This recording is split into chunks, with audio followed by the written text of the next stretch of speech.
The fog lay thick across the valley that spring morning, a pale and heavy shroud that dulled the hills and softened the edges of fence posts until they looked like lonely silhouettes lost in milk.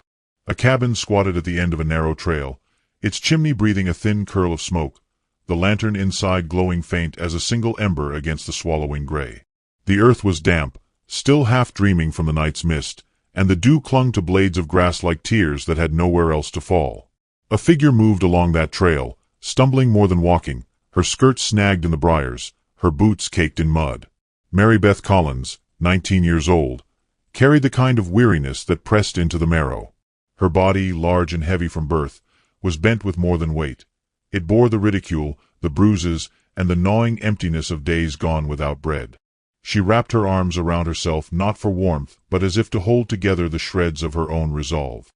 Behind her eyes was the memory of fists and laughter, her uncle's spit-flecked words cutting her down as if her flesh was proof of her sin. When the cabin finally rose from the fog, she halted, her chest heaving, eyes widening at the sight of it. She could smell the faint sweetness of wood smoke and hear the muffled lowing of cattle from somewhere beyond the haze. For a moment she simply stared, torn between hope and terror. The world had offered her nothing but rejection. What right had she to expect mercy here?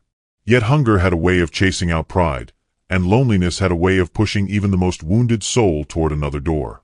She raised her fist, trembling, and let it fall against the weathered wood. The sound was dull, swallowed by fog. She knocked again, harder, as if to rouse not just the man inside but fate itself. The door creaked open with the sound of old hinges, and in the frame stood Jonas Hale, 28 years old, tall and cut from hard labor. His face was handsome in that plain frontier way, sun-browned skin, eyes the color of river stone, hair dark and pushed back as though he hadn't cared to tame it. He looked at her with the sharp appraisal of a man who measured everything against its use, his gaze dragging over her mud-streaked dress, the bruises along her arm, the tremor of her lips. She tried to speak, but her voice came out raw, rasping like something unused. "They beaten me," she managed, "for being too fat." The words shamed her even as she said them, yet they were all she had. Jonas's brow tightened, not with sympathy but with suspicion. He leaned against the doorframe, lantern light spilling around him, and studied her as though weighing whether this girl was a curse sent from the hills or merely another beggar bound to bring trouble. Behind him, another presence stirred. Ellen Hale, his mother, her hair silvered with years and her frame bent but not broken, stepped into view. She had eyes that still remembered softness, though they dimmed often under the shadows of her son's sternness. She glanced at Mary Beth, and her hand went to her chest, a silent recognition of the girl's hunger, her shame, her desperation. Jonas's voice was low, almost curt. "What do you want here?" Mary Beth gripped her arms tighter. "Just a corner near the fire. A crust of bread if you have it. I'll work. I'll do anything." The fog pressed against them like a wall, silence thick except for the faint drip of water from the eaves. Jonas narrowed his eyes. He was a man who had seen settlers come and go, who had witnessed how weakness drained a ranch quicker than drought. His land was hard enough to keep alive without taking on strangers. Yet something in the girl's eyes held him. The raw plea, the stubborn spark that hadn't gone out despite being trampled by fists and words alike. Ellen touched his arm, a subtle nudge. Jonas shifted his stance, reluctant. "The girl looks ready to collapse," she whispered. He did not answer her. Instead, he turned and stepped back, leaving the door open just wide enough. Mary Beth swayed, uncertain, then crossed the threshold as though she were trespassing into another world. The cabin smelled of smoke and pine resin, of bread baked earlier that morning. She nearly wept at the scent alone. Ellen guided her to the hearth and lowered her onto a wooden stool, placing a tin cup of water into her hands. The girl drank greedily, drops running down her chin. Jonas watched from the far side of the room, arms folded, his face unreadable. Mary Beth bowed her head. "Thank you," she whispered, though the words felt brittle. For a while there was only the sound of the fire crackling, the tick of an old clock, and her own uneven breaths. Jonas finally spoke. "If you mean to stay, you'll need to prove your worth more than another mouth." She flinched but nodded. "I'll prove it." Ellen gave her a slice of bread, rough-hewn but golden, and Mary Beth bit into it as though it were a feast. Each chew was a prayer. Yet even as her hunger eased, the shame clung. Jonas's stare, the memory of her uncle's voice telling her no man would ever see her as anything but a burden. Outside, the fog thickened, swallowing the world beyond the cabin's walls. Through the window she glimpsed two figures moving along the trail, neighbors passing by, their voices carrying in faint gossip. "Ain't that the Collins girl? Fat one, always eating more than her share. What's she doing at Hale's place? She'll ruin his good name." Their laughter faded into mist, but the words lingered like poison in her chest. She turned her face from the window, hands clenched in her lap. Jonas's jaw tightened, though he said nothing. His silence cut sharper than any insult. Night drew in. Ellen spread a blanket near the hearth for Mary Beth, her hands gentle, her smile faint but real. Jonas retreated to the back room, leaving the girl with the uneasy comfort of warmth but not welcome. She lay there staring at the ceiling beams, listening to the creak of wood as the house settled, the hiss of logs breaking apart in flame. She thought of home, not the kind with love, but the shack where her uncle had raised her after her parents' deaths. She remembered the sting of his belt, the jeers of her cousins, the way neighbors had turned their faces away. She remembered her own body being pointed at as though it were some shameful sign hung for all to laugh at. And now she lay in another stranger's cabin, caught between hope and dread, unsure if this roof would be torn from her tomorrow. Jonas's voice broke the silence, drifting from the shadows of the doorway. "You can stay by the fire tonight. Tomorrow we'll see." Her heart jolted, both grateful and crushed by the conditions. She whispered into the darkness, "I'll show you. I ain't useless." There was no reply, only the sound of him walking away, his boots heavy against the floorboards. Mary Beth curled beneath the blanket, staring at the flicker of flames. In the fog outside, the valley seemed endless, indifferent. But within this cabin, for the first time in years, she was not in the dirt, not under a lash. She was breathing, warm, alive. Her eyelids sank, heavy with exhaustion, but her thoughts clawed against sleep. She knew dawn would bring another test, another judgment. And yet, hidden in the marrow of her fear, something fragile stirred, a defiance that whispered she might endure, that perhaps she was not beyond the grace of being seen. The fire cracked, casting long shadows across the walls, and the fog pressed close against the windows as though listening. Mary Beth let the warmth seep into her bones, clutching it like a secret, not knowing if tomorrow would allow her to keep it. And as the last ember dimmed to a low glow, Jonas stood awake in the other room, staring at the wall with his jaw set, his thoughts restless. He had not wanted her here, yet her voice echoed in his mind. "They beaten me for being too fat." The words did not sit right in his chest. He turned in his bed but found no sleep, the fog outside thick as his doubt, until the silence itself seemed to demand he make a choice that could not be undone. Mary Beth, curled by the fire, shivered though the flames still burned, as if some unseen hand brushed her shoulder.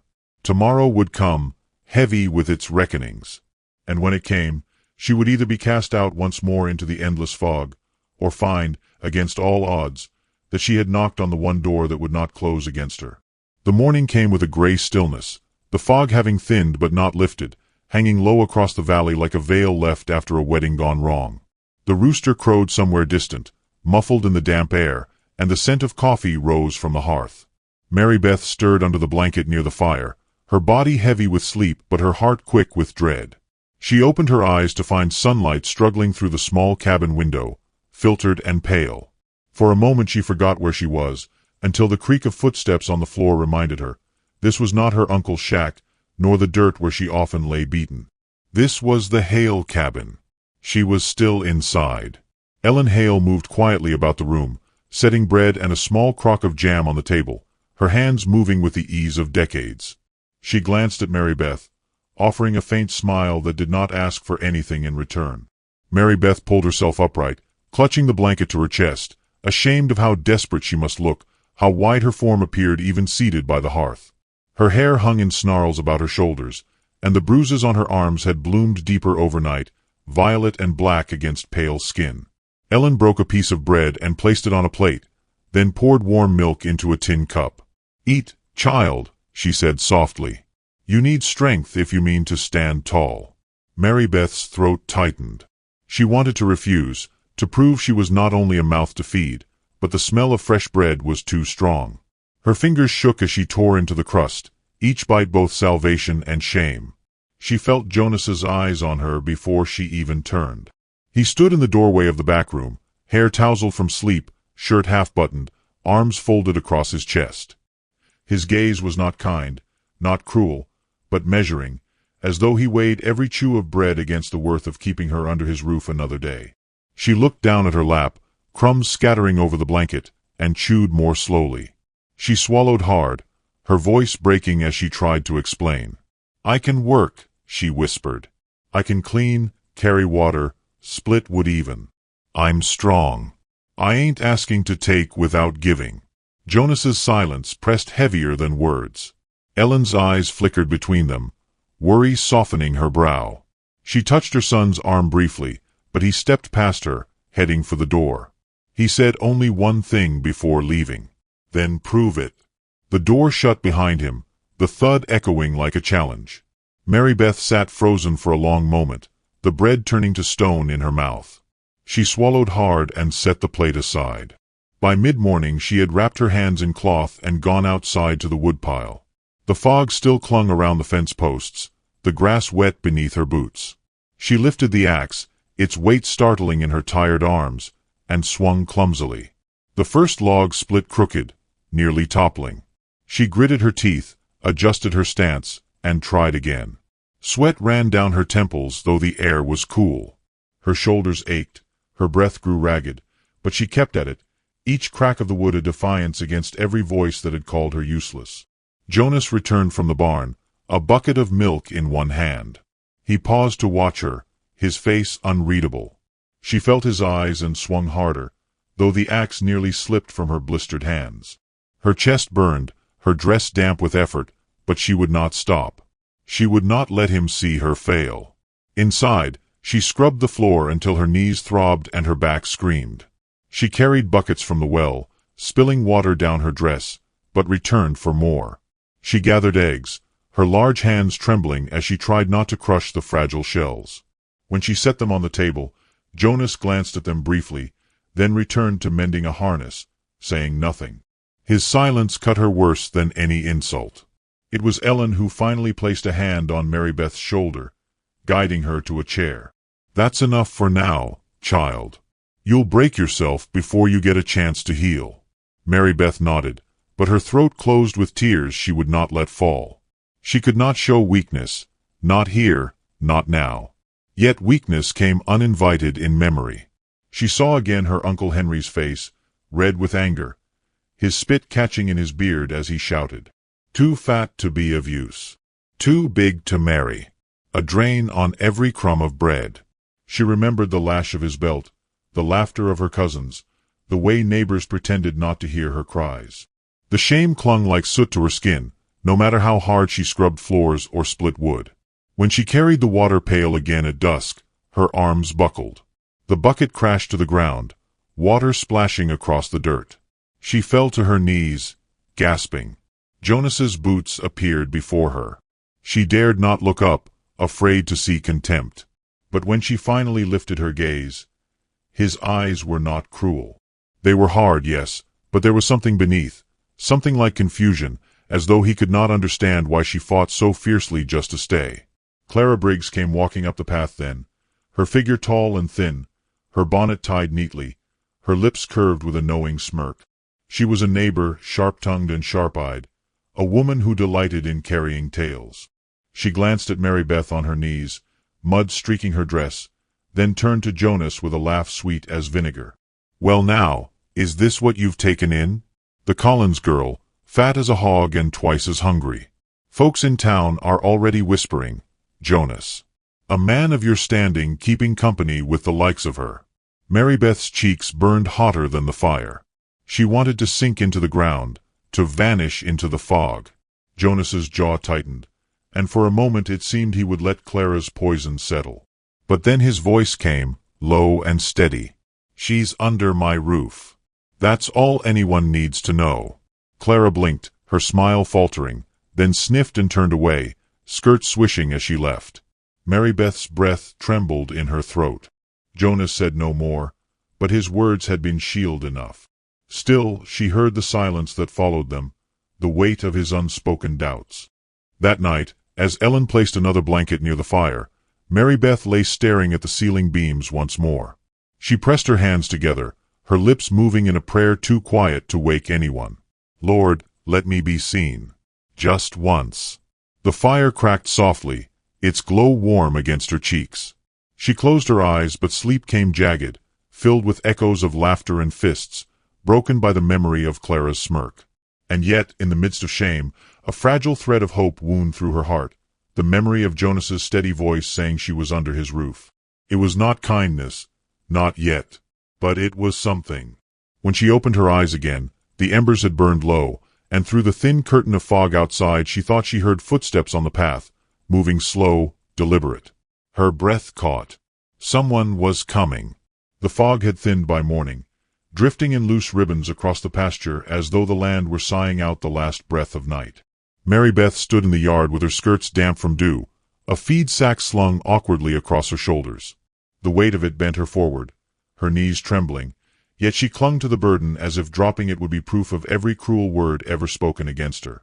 She had not asked Jonas to watch, yet she felt him near, his shadow stretching long across the dirt as he walked from the barn. The sack slipped, nearly toppling her, but before she fell Jonas's hand gripped her arm, steadying her. His touch was brief, firm, and gone again in an instant, but the shock of it rippled through her. She turned her face away, ashamed of the sweat running down her temple, ashamed that even in her effort to prove her strength she needed his hand. "You'll break yourself if you keep hauling like that," he said, his voice low. Her breath hitched, her pride stinging sharper than her blisters. "I can do it," she answered, her words tumbling out too quickly. "If I don't, you'll think me useless." Jonas studied her, his eyes unreadable, then lifted the sack from her shoulders and carried it as though it weighed little more than a coat. She watched him stride across the yard, and something in her chest twisted, not shame this time, but something she could not name. Later, when the chores had eased and Ellen was resting in her chair by the hearth, Mary Beth found herself beside Jonas at the fence line. The cattle moved slowly through the fog, their shapes blurred like ghosts. She tried to speak, her fingers knotting in her apron. "My uncle used to say the earth would rather give up its crops than see me tending them, that my hands were better at lifting food to my mouth than growing it." Her voice faltered, but she pressed on. "I loved the soil. I loved planting. They never let me stay with it long enough to prove I could." Jonas leaned against the rail, silent. For a heartbeat she thought he hadn't heard, but then his voice came, quiet as the fog itself. "My brother was sickly as a boy. Folks mocked him for weakness, said he'd never grow to manhood. He died at 15. I learned early how cruel words can weigh heavier than sickness itself." Mary Beth turned to him, startled by the rare glimpse of softness in his voice. He did not meet her eyes, but his jaw had loosened, and the wind tugged at a strand of his hair. She realized then that his silence was not always coldness. Sometimes it was memory. By midday, the peace shattered. The sound of hooves broke through the valley, sharp against the still air. Henry Collins rode up with 2 men from town, their faces mean with the satisfaction of those who came to gawk at another's misery. Henry swung from his horse, his bulk filling the yard. His voice carried, booming and foul. "So this is where she's hiding. The fat Collins girl, making herself a burden on yet another man. Hand her over, Hale. She's kin, and I'll see her put back where she belongs." Mary Beth's blood drained cold. She shrank back toward the porch, the old bruises burning fresh at the sound of his voice. Jonas stepped forward, planting himself between her and Henry. His stance was calm but unyielding, his hand resting near the rifle propped against the porch rail. "She's under my roof," Jonas said. "You'll not lay a hand on her." Henry spat, his face twisting. "You think she's worth your trouble? She'll eat you out of house and pasture. Ain't a man alive who'd claim her without regret." The words cut, but Mary Beth's eyes lifted to Jonas. She expected him to falter, to weigh the insult and decide she was not worth the fight. But he did not move aside. His gaze locked on Henry's with a steadiness that left no space for doubt. "Go home, Collins. You've no claim here." The yard went still. Even the cattle seemed to hold their breath. Henry's men shifted uneasily in their saddles. Henry cursed low, but something in Jonas's stance broke his bluster. He spat again, swung onto his horse, and with a snarl led the men back into the fog. Mary Beth's knees gave way, and she gripped the porch rail to steady herself. Jonas turned, his eyes flicking briefly over her before he moved past, his jaw still set. She wanted to speak, to thank him, but her voice caught in her throat. It was Ellen who reached out, drawing Mary Beth into her arms, whispering words of comfort while the fog closed back around the valley. That night, Mary Beth lay restless by the fire. The echo of Henry's insults rang in her ears, yet woven through it was another sound. Jonas's voice, firm and steady, refusing to give her up. It was not affection, not yet. But it was defense. And that, in her life, had been impossible enough to feel like a miracle. The days that followed carried whispers from town. Clara Briggs passed by again, her eyes sharp as knives, spreading poison about Jonas, keeping the fat girl at his place. Men in the saloon spoke loud enough for word to travel. Hale must have lost his senses, shaming himself with such company. Each whisper was another stone added to Mary Beth's shame. But Jonas did something no one expected. On a morning bright with thinning fog, he hitched his wagon and told Mary Beth to climb in. She hesitated, confused, but Ellen gave a nod of encouragement. Together they rode into town, the sound of hooves loud against the wooden street. Every eye turned as Jonas halted before the general store. Murmurs rippled like wind through grass. Jonas climbed down and held out a hand. Mary Beth stared at it, trembling. If she took it, the whole town would see her. If she didn't, she'd remain the shadow they wanted her to be. Slowly, she placed her hand in his, and he helped her down. Inside, the air smelled of flour and tobacco. The storekeeper raised his brows but said nothing as Jonas spoke. "She'll need a dress, proper made. Not cast-offs. Something that fits her right." Mary Beth froze, her cheeks burning. Never in her life had someone spoken of her needing something fitting, proper, as though she were worth the fabric and the stitch. The storekeeper hesitated, then measured her with tape, his face neutral. Jonas stood by without flinching, as if this act were as natural as buying seed for spring planting. When they left, a parcel rested in Mary Beth's arms. Outside, Clara Briggs stood with her sharp smile, eyes glittering. "Imagine that," she said loud enough for all to hear. "A fine new dress for the fat girl. Hale, you've surely lost your mind." Jonas's voice was calm, unbending. "Better to lose my mind than my decency." Clara's smile faltered. The onlookers murmured, some scoffing, others shifting uncomfortably. Jonas climbed into the wagon, helping Mary Beth once more, and drove away as though their stares meant nothing. That night, when Ellen unwrapped the parcel and held up the dress, Mary Beth could not stop her tears. It was simple, sturdy cloth, nothing extravagant, but to her it was richer than any silk. She clutched it to her chest, her sobs shaking free the years of shame. Ellen sat beside her, stroking her hair. "Every woman deserves to be seen with honor," she whispered. Mary Beth pressed her face into the fabric, the impossible truth settling into her bones. A man had stood for her. A man had bought her a dress. Not for mockery, not for shame, but because he believed she deserved it. Jonas sat silent at the table, mending tack, pretending not to notice her tears. Yet his hands moved slower, his eyes lifting once to her before lowering again. The firelight caught the line of his jaw, the crease of his brow, the weight of something shifting within him that even he could not name. Outside, the fog thickened once more, curling against the window panes. In town, Clara's poison spread, and Henry's anger brewed. But inside the cabin, Mary Beth held the dress close, her heart trembling with the strange, frightening bloom of dignity.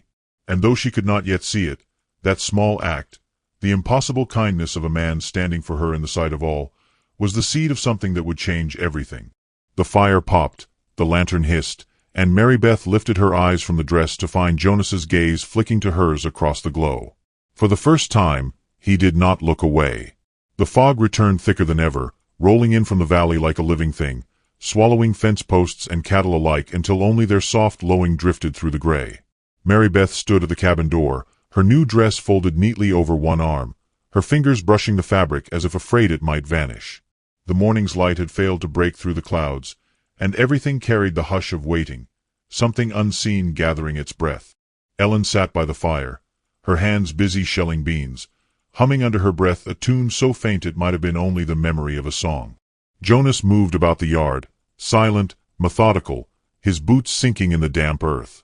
Every swing of his axe, every breath of his horse, seemed weighted with the same quiet tension that filled Mary Beth's chest. She watched him from the doorway, half hidden behind the frame, not daring to step out into the mist. There was safety in that threshold, a place between belonging and leaving.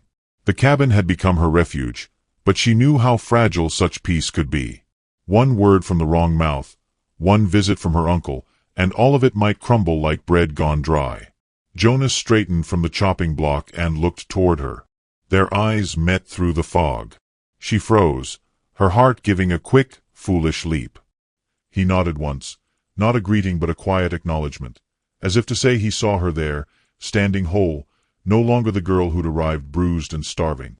She returned the nod, shyly, before turning back inside. That small exchange was enough to warm her longer than the fire could. By noon, the valley had grown strangely still. The wind had died, the animals uneasy. Even the chickens kept to the coop, heads tucked low. Mary Beth helped Ellen prepare supper, though her hands trembled every so often when she thought she heard something beyond the hills. Hooves, maybe, or the echo of men's voices. Jonas came in later than usual, wiping his hands on a rag, his jaw tight. "Trouble's brewing," he said quietly. "Henry's been drinking heavy in town. Clara's been running her mouth, telling anyone who'll listen that I've lost my wits over you." Mary Beth's chest tightened, the air in her lungs turning thin. She looked down at the bread she'd been kneading, her palms pressing harder into the dough as if she could push her shame back into the earth. "I never meant to cause you trouble," she murmured. "I can go if—" Jonas's voice cut through her words. "You're not going anywhere." The sound of it startled her, the firmness, the certainty.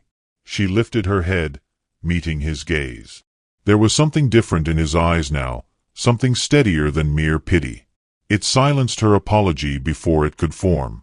Ellen glanced between them, then returned to her work with a faint smile she did not try to hide. The rest of the day passed beneath a sky that seemed to sink lower by the hour. The air thickened, damp and metallic. Mary Beth lit the lanterns early, their glow trembling on the cabin walls.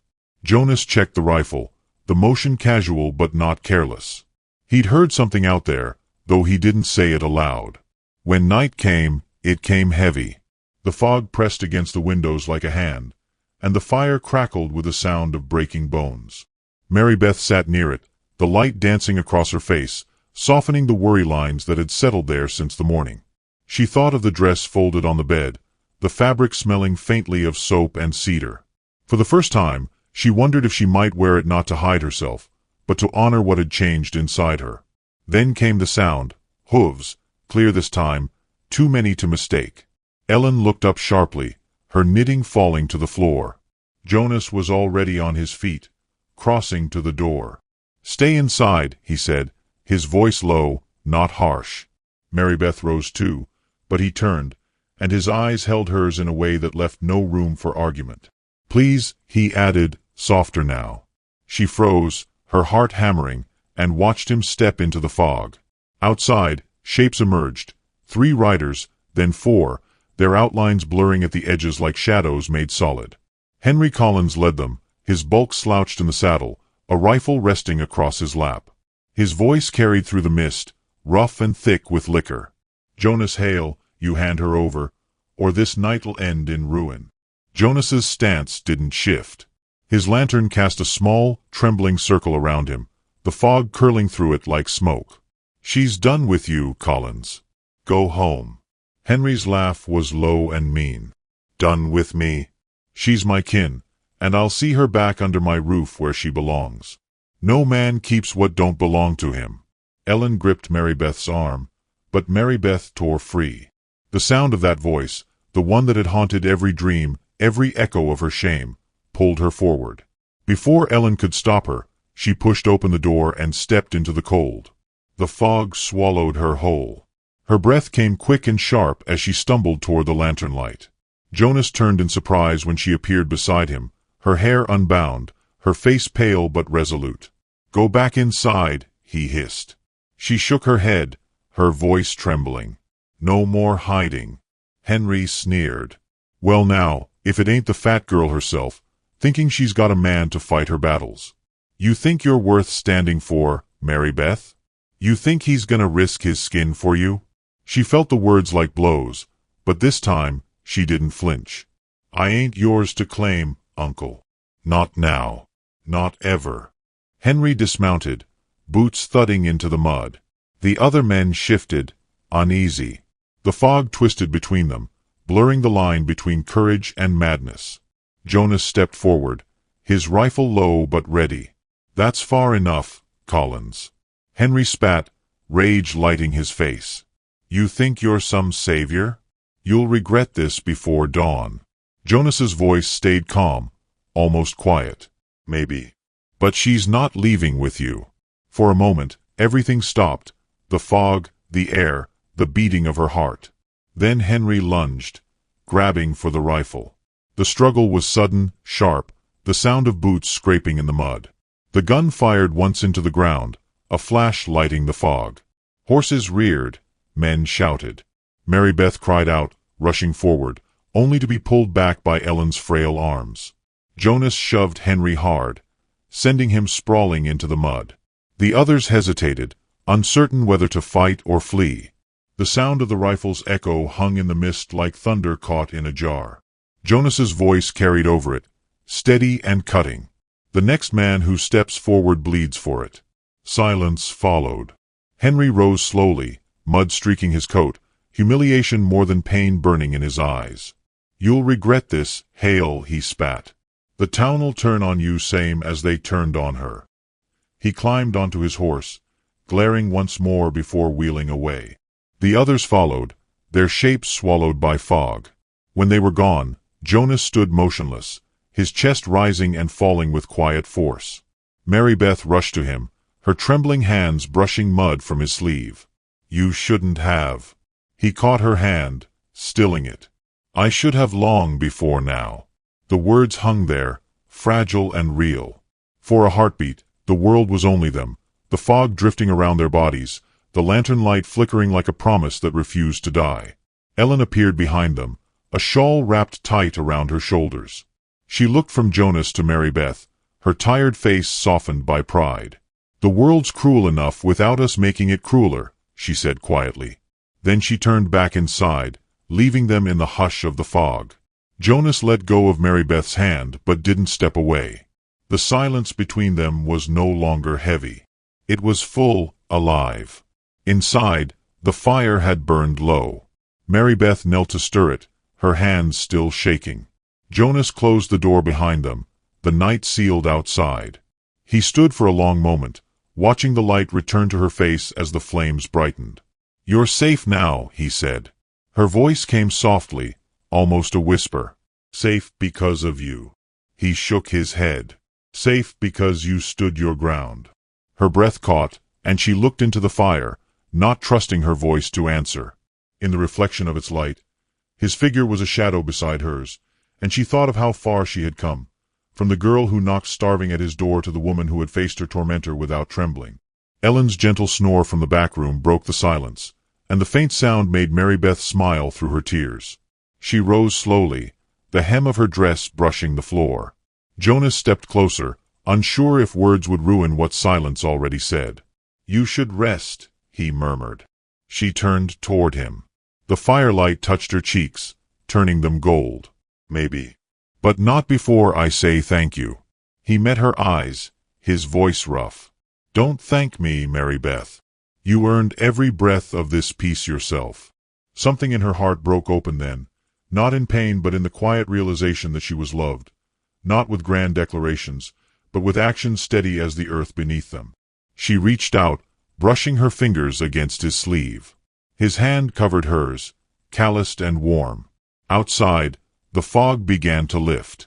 By morning, the valley stretched clear beneath a pale sun. The air was sharp with the smell of wet soil and the promise of new life.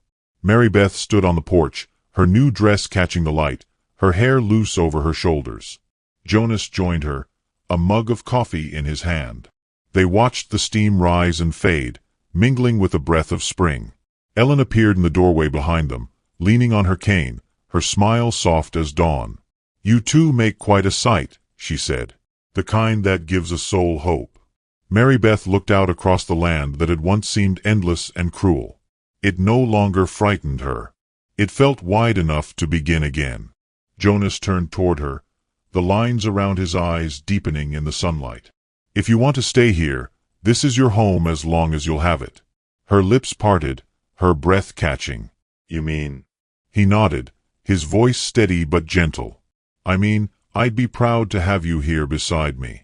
She looked at him, the world narrowing to the warmth in his eyes, and for once, she didn't shrink from being seen. She let him see her fully, her scars, her softness, her strength, and found no judgment there. Tears welled but didn't fall. She only nodded once, whispering, "Then I'll stay." The sun broke fully through the fog, spilling gold over the field. Jonas reached for her hand, and this time, neither of them let go. From far off, the sound of church bells drifted faintly, a new Sunday ringing through the valley. Life, fragile and hard won, continued. Later, as the fire crackled and the day dimmed again, the narrator's voice would have said, if such a story were spoken aloud, that sometimes love begins not in beauty but in hunger, not in perfection but in the moment one soul dares to see another. And if you're listening to this tonight, wherever you are in this wide, turning world, remember, kindness can be the most impossible act, and yet the most saving one. Now, if this story touched you, let your heart share it. Like, comment, and subscribe so these old Wild West tales can keep their light. And tell me, where in the world are you listening from tonight?